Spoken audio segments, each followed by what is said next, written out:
We're almost finished on the F1 forum, but we are going to hear from the Formula One world champion in just a moment. But first, that was an interview with Jenson Button in what they call the driver's pen, and we saw yesterday after qualifying, we followed Paul di Resta going into there.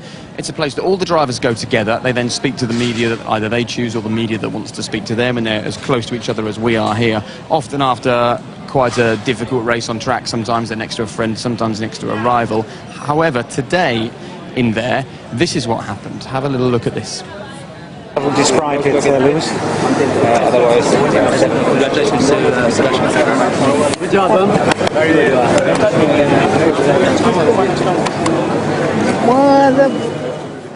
I will describe it, Lewis. Otherwise, congratulations to Sebastian. Good job, man. Very good.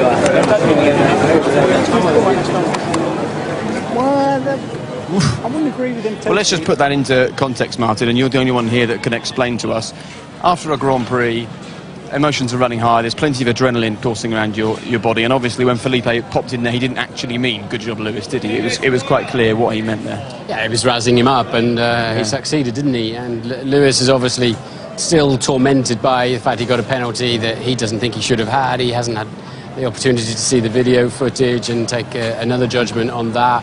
You know, and he's entitled to his opinion, and quite clearly he was pretty angry, wasn't he? And that was just a trigger, wasn't it? It just absolutely went off. Well done, though. You know, Lewis was reserved on the track when he wanted to finish the race in Italy, and actually quite reserved there because that could have escalated a little bit. You know, Lewis held his own there. Let's see how it happened. I thought Massa, in his way, he did it in a very sarcastic way, which meant that it was probably, it wasn't totally confrontational. By that I mean he put the thumb up and he says, well done, mate. He didn't mean it, though. Of course he didn't mean it. He meant absolutely the opposite. But it was a way, he didn't actually show him his fist, or he didn't push him, or he didn't do anything. He just said, in a most sarcastic way, well done. Therefore, I think it just evaporated, and they will make it up. I hope so, because they're actually two good guys. And they're mates, actually. If it was a rugby field or a football pitch, there'd be fisticuffs, wouldn't it? And that's how that sort of thing, no problem. That's how that sort of thing gets resolved, isn't it? And and it's acceptable almost in that environment. In Formula One, with sponsors all over you, it's just not acceptable. But I'm sure at that moment, Lewis might have thrown a punch if it had been a different sport. Well, absolutely. If he was in New Zealand at the World Cup, they'd be both in the sin bin by now. Very true. You know, that's the great thing about Formula One.